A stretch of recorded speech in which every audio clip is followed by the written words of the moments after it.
Hey, what's going on YouTube? This is Sever7, and today we are taking a look at the Grimsmo Norseman, and that's with the ultimate goal of seeing if it's worth adding to your collection or your daily carry rotation. Now, this was sent to me by Wyvern Kodiak, an awesome YouTube duo. They're some really cool guys. They have a huge collection of amazing stuff. I'm going to link their YouTube and their Instagram down below. Do yourself a favor and check them out. Now, this knife was designed by John and Eric Grimsmo in Canada, and the OEM is Grimsmo Knives. So, jumping right into it, this knife barely needs an introduction. It's pretty fabled, known for a couple specific reasons. But let's just take a moment to admire this starburst milling. And it looks blank up top, but if you look closely, you can see it's all super fine milling. And then it, as the name would imply, bursts into this much larger, thicker, deeper milling. We do have a spot for a lanyard hole. We do have that Norseman helm, which is awesome. And we've got some gold hardware and a gold stud to complement the green. And it's almost like the line, it's almost like the lines in between are like a blue. I don't know if the camera's picking it up well or not, but very interesting. We have much the same over here as far as the gold hardware, same milling pattern, and then we have this nice pocket clip with the Norseman right there. Let's talk a little bit about the ergonomics. Whew, look at that blade. So as far as the ergos go, this is built for the human hand. You can see you've got all of these like steps that are contoured in. And whenever you hold it, everything just fits together perfectly. Every finger is right where it's supposed to be. It's almost like they modeled handles until, until it just basically merged with your hand. The ergonomics on this knife are incredible. No pocket clip, hot spots or anything. There's a pocket clip. Just to be clear, there is a pocket clip. There's no hot spots from it though. No hot spots at all in general. I mean, even if I squeeze down on this, because of how nicely rounded and chamfered everything is, there's no sharp corners to speak of. Just incredibly comfortable. Now, as far as the blade goes, we have this beautiful we're just going to call it a Tonto with a recurve. This incredible step milling on the blade. And it might look shallow, but you can feel it. You can probably hear it. I'm sure that made somebody cringe. And then we have that step milling up top as well. Beautiful compound ground. RWL 34. And it looks like this is number 8169. So, pretty spectacular. This blade's been useful for all sorts of stuff. I use the secondary tip quite often. It's just easy because you get it down. You don't even have to lift your hand. You just set the blade down and you're right there.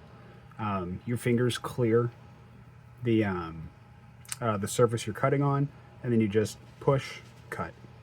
I've also used this for some push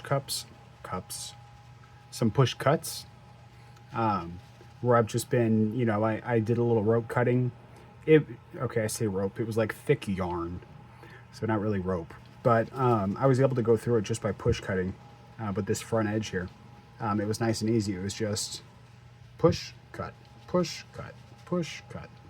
I don't know how good of a job that did at actually relaying what it is, I'm just imagining Stasa going through his sisal rope. Yeah, it looked like that basically. Shout out Stasa. But very useful blade. Very useful. The jimping here is functional. It's very thick and rounded at the top. So it's functional, it's deep, and it doesn't hurt to use. Oh, I almost forgot. I wear a large size glove. I can hammer fist this easily. I have more room than I would ever know what to do with.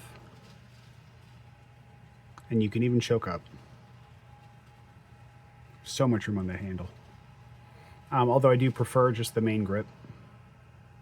And I find that I can do everything from the main grip relatively easily. So, no issues. Sharpening life. So it looks like edge termination is right about here. So you probably have a solid 4 or 5 sharpenings. Let's check the stop pin engagement. Okay, so this is that an internal stop?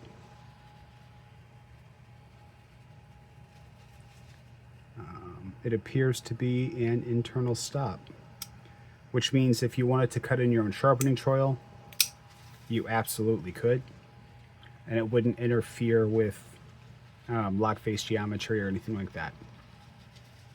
Let's talk a little bit about the action. Flipper tab, thumbstick deployment. This thing rockets out. It's like it wasn't there, boom, suddenly it's there. We drop it, catch it on the thumbnail, and this thing is an absolute guillotine.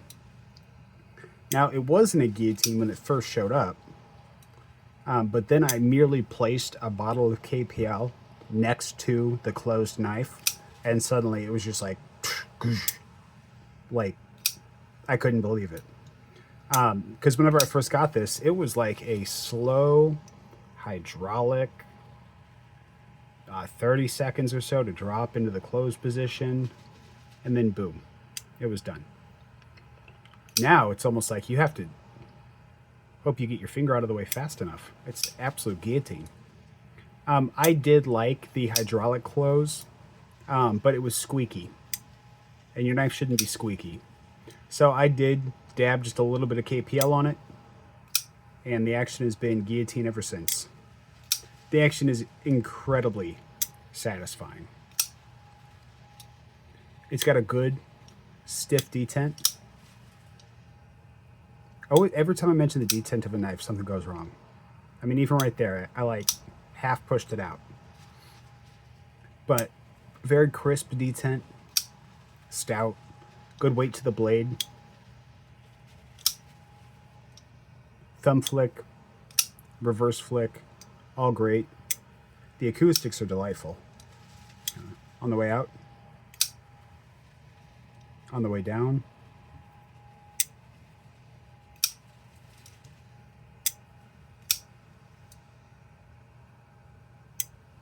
Yeah, just really good. Action is very addicting, and I've loved it. I've absolutely loved the crap out of it. So let's talk about some specs. This is a big boy. 8.7 inches overall, a blade length of 3.5, and a blade to handle ratio of 0.7. That is the lowest we like to see, a 0.7 blade to handle ratio.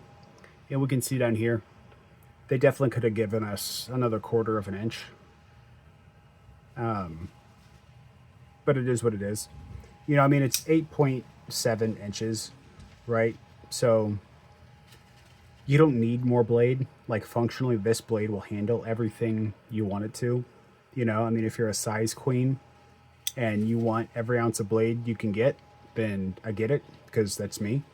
But functionally, another 1/4 inch wouldn't have served you any purpose, right? So I understand. As far as weight goes, we're looking at 5 ounces on the dot. She is thick. Not really, she's actually super thin, but she's wide. There's a lot of weight to that blade. Let's see where the balance is. Oh, so the balance is almost perfect. You're like right here. Yeah, fantastic. That's why it doesn't carry so heavy, is because they did a good job balancing it out. All right, let's do some size comparisons. Up against the milled aluminum, Civivi Brazen, one of the best Civivis ever made. And the real steel Sylph, made slightly shorter because I rolled the tip. Weird dog hair there. And then up against one of my favorite budget knives of the year, the Migron Gotov. And the Gotov looks like a little chubby next to this this very long profile of the Norseman. Almost forgot the name there for a second. Not almost, I forgot the name there for a second. I skipped over this, but the lock bar is proud for easy access. It is scalloped out right there. Nice and short travel, right? So you don't have to go very far to disengage it. Matter of fact, you barely touch it and the blade's ready to fall. And it, right here,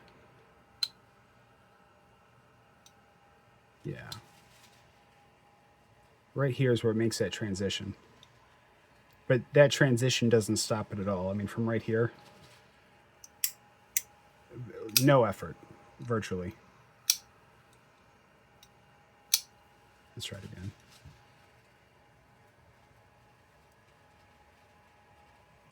There we go. Yeah, it takes very little effort to break past the detent ball. All right. So, what's the price on this guy? The price varies by build. I want to say the starting price of this knife, I'm going to cheat and look it up really quick.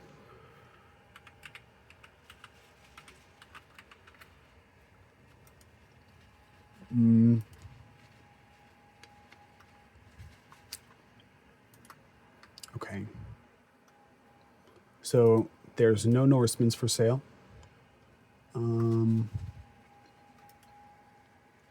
I want to say they're about $1,100. I tried looking it up and I couldn't find a price, and then I forgot that I couldn't find a price, and then here we are. Can't find a price. So, yeah, we'll say $1,000. And then somebody in the comments that knows Norseman's better than me can correct me. So, whenever you get into this tier of knife, keep in mind the utility of a knife runs out as far as like raw usage. Your value for dollar runs out at about $250, right? Any more than that, and don't get me wrong, you can get good value knives for like $100, $30, right? But if you want peak utility, you probably start to run out at about $250, where every dollar you spend is less of a return than the first $250 is. So, what are you paying for? Well, this is made in Canada, right? So their cost is going to be largely similar to something being made in the US. This is custom, small batch, in-house design. So, that's going to add a lot to the cost too. You've got a handful of people that are dedicating all of their time and effort, into each knife that they make. That carries a premium. Not only that, but you're also paying for the step milling on the blade, the milling on the scales. Yeah, that doesn't add a ton of cost, but it still adds cost. So like what is going to make this knife worth it for anybody, right? Well, a couple of things. One, you're already shopping in the range of about $1,000. Two, you value things that are made, in the US or in Canada, basically not made in China. You have a high value on custom made knives, right? So like I value custom knives, and I have definitely spent my fair share on custom made knives, right?